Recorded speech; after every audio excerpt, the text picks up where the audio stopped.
Okay, guys, so today the book that we're going to read is called Pink and Say, and it's by Patricia Palico, okay? Now, there is a section at the beginning of this book.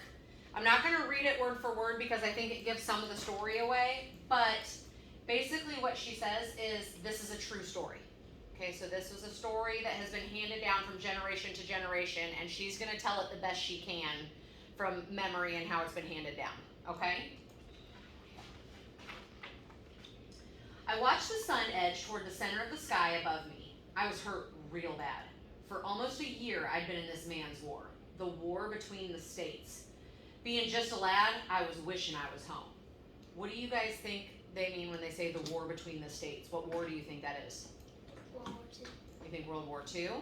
What would have been a war that was just between the states? The Civil War. Yes, the Civil War. So this is set in the Civil War, okay? My leg burned and was angry from the lead ball that was lodged in it just above my knee. I felt sleepy and everything would go black. Then I'd wake up again. I wanted to go back to our farm in Ohio, and sometimes when I'd fall into one of them strange sleeps, I'd be there with my ma tasting bacon powder biscuits fresh out of her wood stove. Then I heard a voice. For a moment I thought I was fever dreaming, but then I felt strong hands touch my brow and splash water in my face. Being here, boy, means you gotta be dead, the voice said as he gave me a drink from his kit. Where you hit, 'cause if it's a belly hit, I gotta leave you here, he said. I had never seen a man like him so close before. His skin was the color of polished mahogany. He was flying Union colors like me. My age, maybe. His voice was soothing and his help was good. Hitting the leg, I told him. Not bad if it don't go green. Can you put weight on it, he asked as he pulled me to my feet. We gotta keep moving. If we stay in one spot, marauders will find us. They're riding dragon looking for wounded. Do you guys know what a marauder is? Any guesses? People that come like clean up. What do you think they're cleaning up? You're kind of on track with that. What do you think they're cleaning up? They're gonna finish their job. Kind of, yeah. So marauders, another word for marauders might be like pirates. Like a pirate would be kind of a marauder. So the actual definition is a person who roams from place to place making attacks and raids in search of money or goods. So yeah, if somebody was laying there in their way, they probably would finish them off, right? Yeah, or come like take any of the stuff they have, like their equipment or their money. So even if they weren't dead, maybe take their stuff and leave them there, right? They're certainly not there to help, right? Not good guys, okay? So marauders are people who go from place to place trying to take things that aren't theirs and attack people to better themselves, okay? Next thing I remember, I was collapsing on a heap in the ground and rocking with the pain in my leg. Everything started to go black. Then I remember him pulling me up on his back. I heard him say, Lord have mercy, child, you as bad off as I am. I'll tote you. I can't rightly leave you here. I remember being pulled and carried and stumbling. I remember hard branches snapping back in my face and mouths full of dirt as we hit the ground to keep from being seen. I remember slogging through streams, hauling up small bluffs, and belly crawling through dry fields. I remember these things in half sleep like, but I do remember being carried for a powerful long way. So that looks like they're hiding there, right? Then fever must have took me good, because I could feel a cold, sweet-smelling quilt next to my face. Soft, gentle, warm hands were stroking my head with a cool, wet rag cloth. Look at that morning that's coming, a woman's voice said as she spooned oat porridge into me. Do your mama know what a beautiful baby boy she has? Where am I? Is this heaven? I asked. She tossed her head and laughed. No, child. Pincus brung you home to me, don't you remember? The mahogany child, I thought. Both you children been on the run for days, and a miracle God Almighty brung you both here. Yes, indeed, child, a miracle. I remember thinking, could this war have been so close to this lad's home? I couldn't imagine having a war right in my backyard. I looked over and saw him looking out the window light. Guess you don't remember much, he said. I'm Pincus Ailey, fought with the 48th Colored. Found you after I got lost from my company. My name is Sheldon Curtis, I said weakly. And this is my mother, sweet Momo Bay, he said as she smiled at me. So there's Momo Bay. Lord, Lord, I never thought I'd see my dear boy again, she said as she hugged him. I've been getting along though, Pincus. Warm things got left in the big house when the family left. Dry goods too. The rest I've been getting from the woods. There's a freshwater spring, still have some chickens, even got an old cow out back that still gives. What do you think that cow gives? Milk. Milk, very good. Then you've been all alone here, Pincus asked his mother. Where is everybody? Well, your daddy runned off to fight a month ago. All the hands and their children runned off out of harm's way, but I stayed. I prayed to the Lord every day. My prayers were surely answered because he brought my baby back here to stay, she said as her face beamed. You ain't never gonna leave your mama again, are you, child? She said softly. Pincus looked troubled and he didn't answer her. I'm going down to the stream and pound these clothes of yours, she said as she ready to leave us. If you hear marauders coming, there's those marauders again. If you hear marauders coming, get for the root cellar door. Stay down there till they gone. That's what I've been doing. Marauders? Here? Said Pincus. They've seen there's nothing here for 'em, child. Nothing. As soon as she left us, Pincus sank to my bedside. Sheldon boy, he whispered, as soon as you heal up, we gotta get away from here. We're putting Momo Bay in great danger by being here. If they come and find that she's been holding troopers, his voice trailed off, we gotta get back to our outfits if we can find them. You mean back to the war? I asked. I must have gone pale as he went on to say, it's the only way, ain't it? Then he looked at me. Sheldon, you all right? You look bothered, he said as he eased me back. You can call me Say, I said. Everybody in my family calls me Say, not Sheldon. I expect you're my family now. Near enough, Say, near enough, he said as he chucked the blanket under my feet. You can call me Pink, he said as he smiled. For the next week, Momo Bay fed us both up good. Raw milk and cornbread never tasted so good in all my born days. It were the first time in months my victuals didn't have any mealy worms in it. Can you imagine having worms in your food? She saw to it that I tried to walk a little every day. So that's mean-looking leg don't go stiff on you and cripple you up, she'd say. This place wasn't that much different from our farmhouse in Ohio. More poor, maybe, but it smelled the same. Like pine boards and good cooking, a mess of beans with salt pork, cornbread, greens, and onions. When we slept, she sat near us, stoked the fire, and watched over us. Never thought I'd feel safe enough to sleep deep again. My mother and Kalo, my father, jumped the broom on this very spot, Pink said as he walked me in on my first day outdoors. And that's where the master's house, Master Aloud. Pink spoke quietly as he helped me along. How come you have his last name, I asked. Boy, when you own, you ain't got no name of your own. Even Kalo had to take that name. As we rested under the willow tree, Pink asked me about my family back home. I got one brother still at home to help run the place for Pa. What's your outfit again? Pink asked. He'd asked me before. Ohio 24th. I carried the staff. Wasn't supposed to carry a gun, but then so many died, even us boys had to carry, after so many were slaughtered like hogs. Least you got to carry. In the 48th, we couldn't have guns at first. We fought with sticks and hammers and sledges. Can you imagine not trusting us with our own fight? I couldn't even imagine such a thing. Then when they did finally give us muskets, they were from the Mexican-American War. Those muskets jammed and misfired.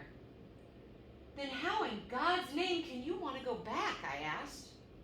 'Cause it's my fight, Say. Ain't it yours too? If we don't fight, then who will? I had no answer for him, but God forgive me, I didn't ever want to go back. After a few more days, I could walk a little steadier, but still needed help. Pink took me out by the big house and walked me through it. Weren't much left of it, really. It was mostly burned out. Master Ailey had a library full of books right here, he said. He taught me to read, even though it was against the law. He must have been a good man, I said. More bad than good, Say. Sometimes I think he just liked being read to. There was this book of poetry, say, that was this thick. Every night, I'd read out loud to him from that book.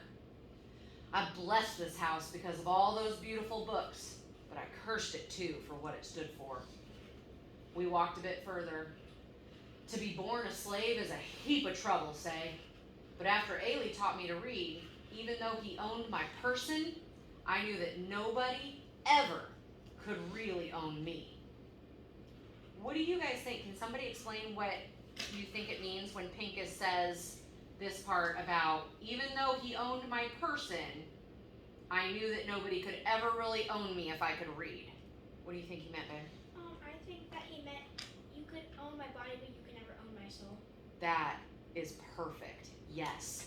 Because reading is a skill that we're taught, right? Like, we're not born to know how to read.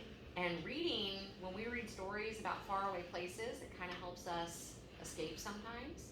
And when we read to learn things, that helps strengthen our minds. So no matter what's going on with our body, our minds, and our souls can't be owned. That was brilliant. I loved that. Thank you so much for sharing that. So now we go back. He says, "You feel hot, Pink. Lord, I think you're as sick as me. Let me fetch you back to the house." "I'll be fine, boy. Just a little tired, that's all. I'll be ready to fight, though. I'll be ready to fight." That night after we ate, Momo Bay came back to the table with a worn old Bible. She was so happy. My heart ached at the thought of telling her we'd be leaving soon. Master Ailey showed him how paper talks. "Show him, Pink," she said. He took out a pair of spectacles from his pocket and opened the Bible to the Psalms of David and started to read. His voice was steady and had such wonder. Just hearing them words made pictures come into my head. "I surely do wish I could read," I announced to them without thinking. When Pink saw I was ashamed, he took my hand. "I'll teach you, say. Some one day I will teach you." I could feel my face flushing up, then I spoke. "I done something important," I announced. "Of course you have, child, of course you have," his mother said. "I touched Mr. Lincoln's hand. It were near Washington. We were quartered there just before Bull Run. The president himself were shaking everyone's hands, and I just put my hand right out." "And he took it?" Pink asked. "Yep, he took it," I answered. "Now there's a sign, ain't it?" he said, smiling broadly. "Touch my hand, Pink. Now you can say you touched the hand that shook the hand of Abraham Lincoln." "Next best thing to touching him," Momo Bay said in wonder. Most of the next day, Pink was studying an old map. Marauders don't fan out further than 30 miles or so from their camps. If they come here, then their units must be that close. We gotta get south of the river. "See here, say? That's where my troops were headed. We can meet up with them about here, I figure." "Meet up with who? You ain't leaving," his mother's voice caught as she came upon us. "Now, my mother, you knew we couldn't stay here. You had to know that," he said as he tried to calm her. "No, no, my babies, my dear babies," she cried. She was inconsolable for a time. Then she sat still and afeared as she just listened. "Mother, this war has to be won, or this sickness that has taken this land will never stop." Pink always called slavery the sickness when we talked. "We have to go." He knelt at her feet. By the look that came into her eyes, she'd known that this day was coming. I could feel my breathing catch. My chest was heavy. My hands were sweating and I felt sick at my stomach. I knew that I had to tell Pink something. I just didn't know how. Pincus calls slavery the sickness. Do you guys agree or disagree that slavery was a sickness? What do you think, babe? I agree because, like, they're saying, like, the people who, like, agreed to slavery were, like, sick and, like the rude way. Yeah. Like, those, like, sick, like, coughing. Sure. People are like, "I'm sick of you," like. Yeah, absolutely. That can mean something. Did you think something too, Hattie? I agree with slavery as a sickness because the people that owned the slaves were really mean to them. They were really mean. And let's think about sickness in like a literal sense. So like if you're sick, bad things are happening, right? And it can spread, right? And that's what was happening, is that slavery was doing really bad things for the slaves. And it was spreading, right? The more people, the longer it lasted, and the more it went on, it was spreading. And that's why he was calling it the sickness, I think. Is that kind of what you guys are saying? I like it. Those are some really good thoughts. So they told Momo Bay they gotta go, and she's not very happy about it, right? That night, I couldn't sleep. What's wrong, child? Momo Bay said from her chair. I don't want to go back, I blurted out. I know, child, she said. Of course you don't. You don't understand. I took up and run away from my unit. I was hit when I was running. I sobbed so hard my ribs hurt. I'm a coward and a deserter. She looked at the fire and said nothing for the longest time. Then her voice covered my cries. You ain't nothing of the kind. You a child. A child. Of course you scared. Ain't nobody that ain't. I'm not brave like Pink. I'm not brave. Child, being brave don't mean you ain't afeared. Don't you know that? I don't want to die. They's things worse than death, child, but you got nothing to fear. You're here now, and I'm hugging you up. You're going to be an old man someday. When it's your time, the sweet Lord will send a hummingbird to fly to your soul to heaven. Now you ain't afeared of hummingbirds, are you? Her words brought me sweet sleep. That night, I dreamt of hummingbirds and green pastures full of sunlight and wildflowers. So, Say says, I'm a coward and a deserter. What's a deserter mean in that context? Like, you betrayed your people and you just quit? Yeah, you left. So, specifically, like when you're in the military, if you leave and you run away with no intention of coming back, you're called a deserter, right? It could also be like a defector or even a traitor, right? Because if you leave what you're supposed to be doing, they think maybe you're going to the other side, right? So he was leaving. He was scared. He was done fighting and he had decided to run, and that's when he got shot.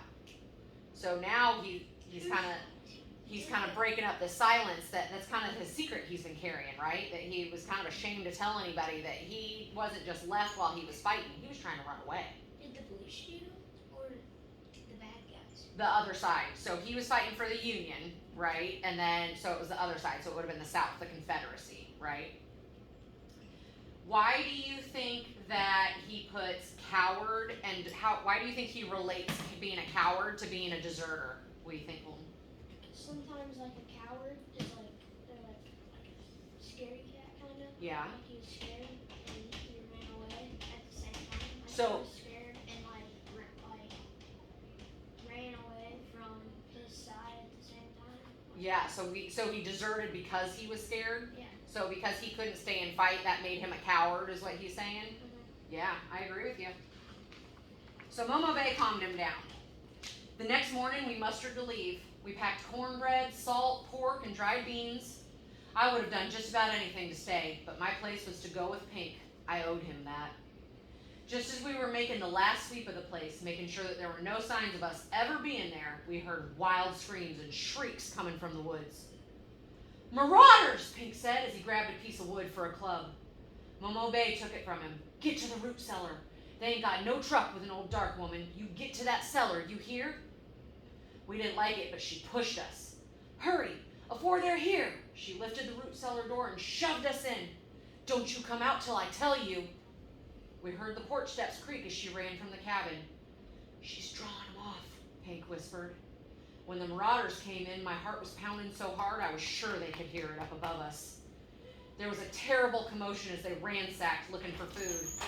Then there was silence. A single shot echoed through the trees outside. They let out a war whoop as they thundered off. We waited for a sign from Momo Bay, but it didn't come. Finally, we climbed out and ran outside, only to see Momo Bay lying just beyond the porch. We put you in their way by staying here, Pink cried as he rocked her in his arms. Her eyes were looking in a faraway place as he closed them. Your son loves you, Momo Bay. Your son loves you. He sobbed as he kissed her. We both held her hand until there was no more warmth in it. So, we know what happened to Momo Bay, and it was the marauders, right? So now, everything we've learned up until this point in the story, who do you think the marauders are? Who do you think, Trenton? The bad guys. The bad guys? Who are the bad guys in this one? In South side. the Confederates, right? Because these guys were fighting for the Union, which would have been the North, and the Confederate soldiers. So you're right, that was really good.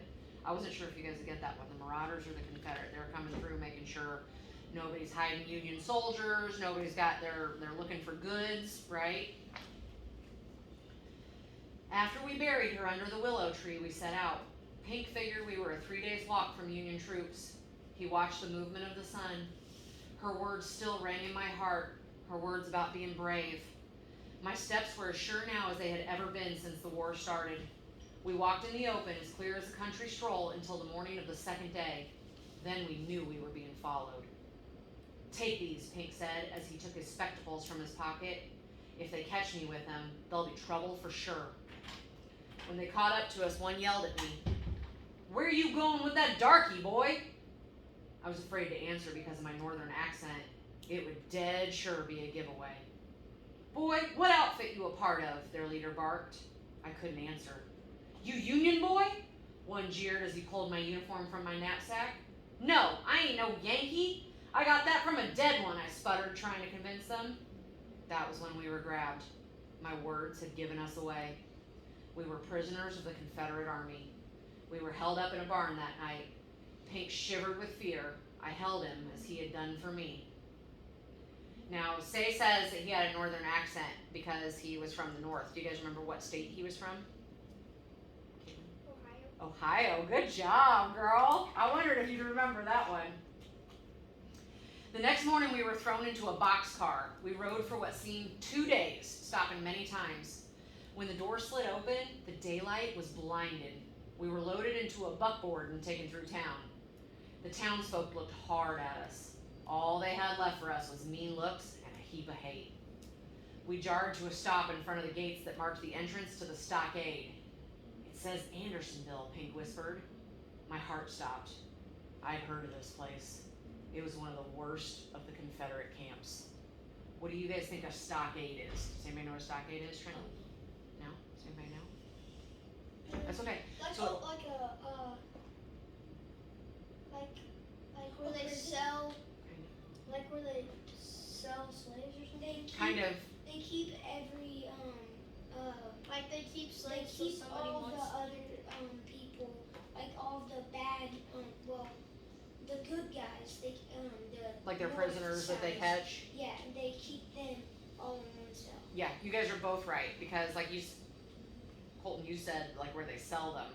So a stockade, just in a general sense, is like a pen that has like wooden posts all around, right? And it's a place to keep prisoners. So you're right. It's kind of just like a big pen to keep people and in. then they take the slaves out and then, like a couple of them, and then they sell. They could sell them, yeah, because they were owned, right? Yep. You're very good. I'm really glad you guys got that one. When we were pulled from the buckboard, we fell hard to the ground. "No, no," I begged as they pulled us both along. Because of his fever, Pink stumbled and fell. They dragged him along with such meanness. He did not protest until they forced us in different directions. Then he reached for me and said, "Let me touch the hand that touched Mr. Lincoln, Say, just one last time." Why do you think touching the hand that touched Lincoln is so important to Pink? Why do you think that's such a big deal, Addie? Because maybe his people thought it was important. Yeah. Touched by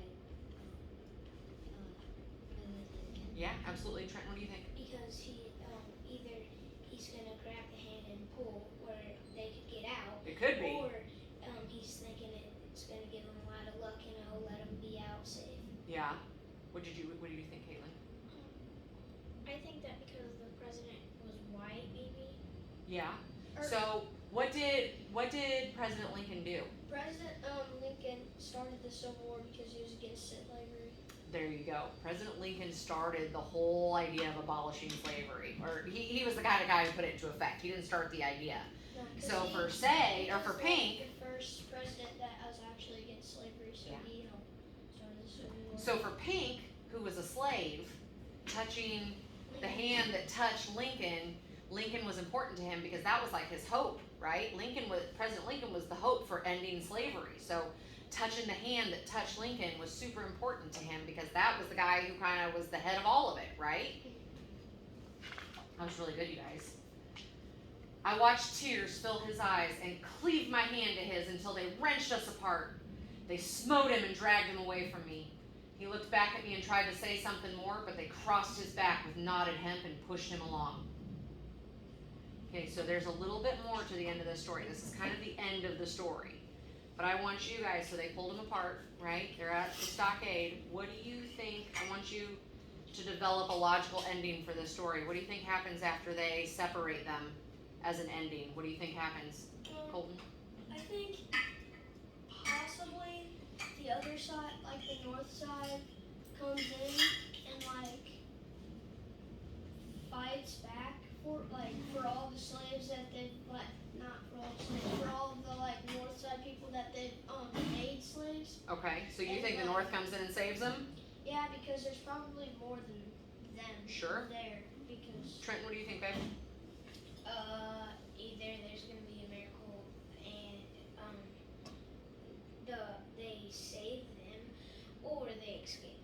Or they escape. So you think either way they get out of there, Yeah. right? Caitlin, what do you think?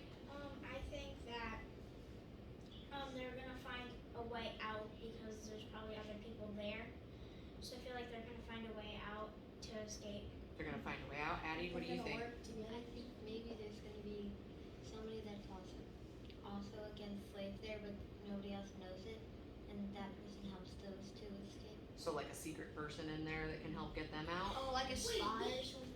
Wait, we watched a movie about that. And the big guy helps them. kids, the kids, where we watched Yeah. it. I want to hear about this. I want to hear about this, but I want to finish this story to you, okay? So, Sheldon Russell Curtis was released from Andersonville prison some months later, weighing no more than 78 pounds. Andersonville was built to hold only 10,000 prisoners, but by the end of the war, it held 33,000 soldiers. There was no fresh water, no shelter, and no food. 13,000 men and boys died of starvation and dysentery. Sheldon Curtis returned to his home and recovered. He settled in Berlin Township in Saranac, Michigan. He married Abigail N. Barnard and fathered seven children. He became a grandfather and a great-grandfather, just like Momo Bay told him he would, during his long lifetime, and he died a very old man in 1924. Okay, so you guys were right. Say got out of there. Pincus Ailey never returned home. For him, there was to be no wife, no children, nor grandchildren to remember him. It was told that within hours he was taken from Andersonville and thrown into a pit. Now, I know this story to be true. This is the author, okay? I know this story to be true because Sheldon Russell Curtis told his daughter Rosa. Rosa Curtis Stowell told it to her daughter Estella. Estella Stowell Barber, in turn, told it to her son William. He then told me, his daughter, Patricia, who's the author of the book. When my father finished the story, he put out his hand and said, "This is the hand that has touched the hand, that has touched the hand, that shook the hand of Abraham Lincoln." So this was based on a true story. And you guys were half right. Say got out, but Pink didn't make it out, did he? But isn't that neat that that story was passed down from generation to generation and they were able to keep the memory of Pink alive by telling the story? Wouldn't that be like a thing? They'd take black people and just light them on fire. And terrible things happened to them, people who were slaves. During slavery, they didn't view African Americans as people. They viewed them as property. So there were a lot of terrible things that happened to them. But I think hearing stories like this that let us know some of those things that happened during that time lets us learn from history, right? Yeah. It was terrible. It's not necessarily easy to hear about or read about because, I mean, that's hard. I was almost in tears telling you guys what happened to Pink because it just makes my heart hurt that that happened to somebody. But that's how we learn from history, right? Because we learn, we know, we get to hear about these terrible things and then we get to say to ourselves, we'll never be a part of that. We'll never let something like that happen, And right? some different colored people will still just be rude to white because they remember that and they just choose to do that. Well, and it happens. There's just mean people in the world, no matter what color they are. And some people hang on to things differently, and some people choose to use it for bad instead of good. But I think the best thing that comes out of stories like this is that we can use it for good moving forward, right? Thank you guys so much for letting me read to you and answering my questions. I really appreciate you.